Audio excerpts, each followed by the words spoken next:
Hello my friends, there's the chance for Ukrainian forces to unblock the Bakhmut city, which is partially blocked by the Wagner. First of all, we get this information from the leader of the Wagner soldiers, Prygozhyn, and he stated that Ukraine created 4 extra forces to try to unblock and encircle the Wagner forces around the Bakhmut city. One of the groups is based now in Sloviansk, it's the 67th Brigade, and in Siversk there is the 66th and 81st Brigade. Also, there are some elite forces in Chasiv Yar, and that is why Wagner stack on the south. They had some success on the north, however, but for the recent 3 days there is no significant movement from the Wagner side. And the 4th group Ukraine created near to Konstantinivka. And as you can see, Russia is pushing from 2 of the main directions towards the Chasiv Yar to try to cut the supply line for the Ukrainian forces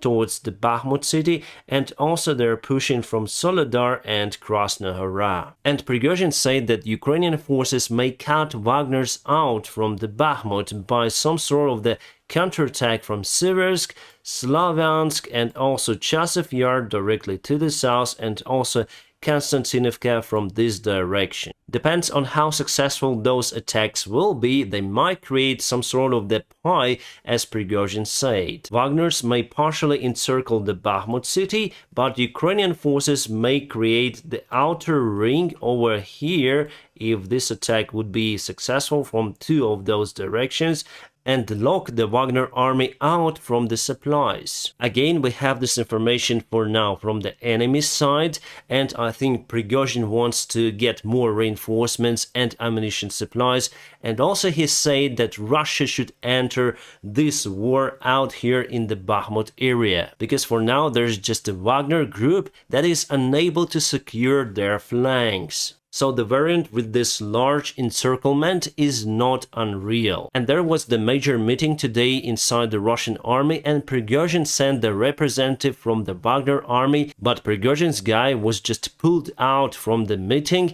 and he was not even in the building. Russian generals do not want to share the information with the Wagner soldiers, and again it's one more step towards the bigger conflict between the regular Russian army and the Wagner group. Also today there was the big meeting with the Ukrainian generals and commanders and also President Zelensky.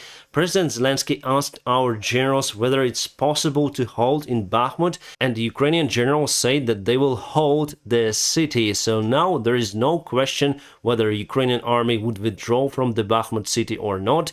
Officially, we have the confirmation from our general command that Ukraine will continue to defend the Bakhmut city as long as possible, and there could be the scenario for potential counterattack, as I said to you before, because some of the elite units were moved there to reinforce the region, and it's not done on casual manner. But anyways, there could be the scenario of complete encirclement of the city, and Ukraine may not counterattack by saving the forces for the possible counterattack in other place.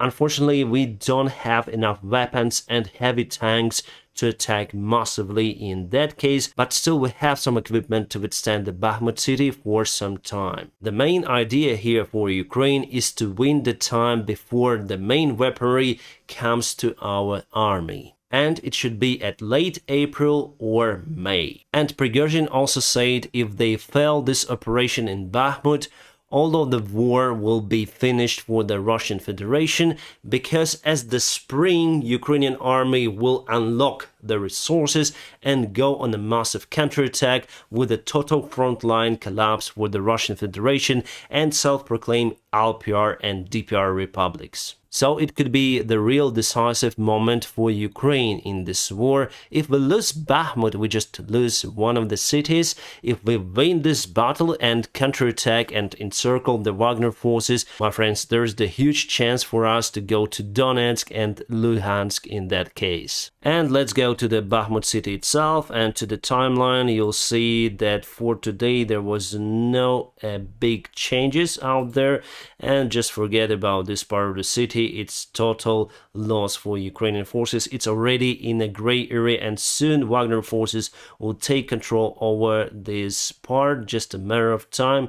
And the main thing that they're not moving from the north or from the south. Recently for 3 days, no movement at all. They cannot move from the south because now we have the significant group of the forces in Ivanovsk and Chasiv Yar. They cannot go from the north directly towards the Bakhmut city because we blown up the dam, and now there's the quite wide river on the way for the Russian soldiers. And this group of Ukrainian forces provides the protection against the full encirclement of the Bakhmut city. That is why the enemy there just stuck, and also weather plays not a good role for the attack inside, but very nice for defense. It was a terrible video today released to the public by the Russian side. This is the Ukrainian prisoner of war. He has no weapons in his hands, just a cigarette, and the final words of his was Slava Ukraini, glory to Ukraine, and immediately after he said those words he was shot by the Russian soldiers from AKs. Well, you can see that he has the cigarette in his mouth and he is standing in a hall, so it could be that it is the Ukrainian position that was taken by Russians, or Russians just put the guy out there knowing that they will shoot him. So indeed the Ukrainian soldier, or it's better to say prisoner of war, understood what they're gonna do with him. Well, the video is available on my Telegram, but I just blurred it because I don't want you to see the full uncensored scene. It is very, very bad. And the fact that Ukrainian prisoner of war didn't shout, didn't beg for mercy, or didn't run and just say Slava Ukraini actually gives him a great honor, and he for sure will be remembered. He will be trended elsewhere as the spirit of Ukrainian fighters. But the revenge is imminent. They lose the war and Russia will collapse into the different states.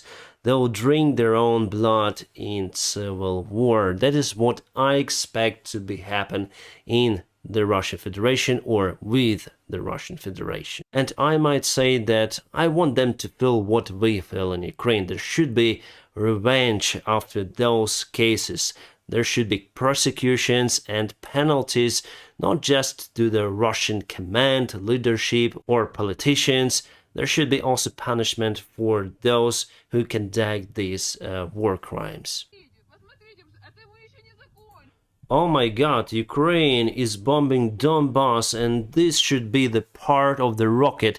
Poor kids of Donbass, they were bombed for 8 years now, 9 years. Yes, it is the Russian propaganda media, but in this case I think they're wrong. We just supply some of the spare parts for the Mercedes Sprinter, because actually this is the part of the gearbox of that model. And of course, speaking about the 8 years that Ukrainian army was bombing Donbass, just look at the current pictures of Donetsk, for example, which is the occupied city, and compare it to Mariupol. And you will see who is really bombing the cities. This is the Wagner's official page in Vkontakte, the Russian Facebook, whatever, and here they ask for the rights against the governor of St. Petersburg. Prygozhyn has the conflict with that governor, and now it was put to the social media.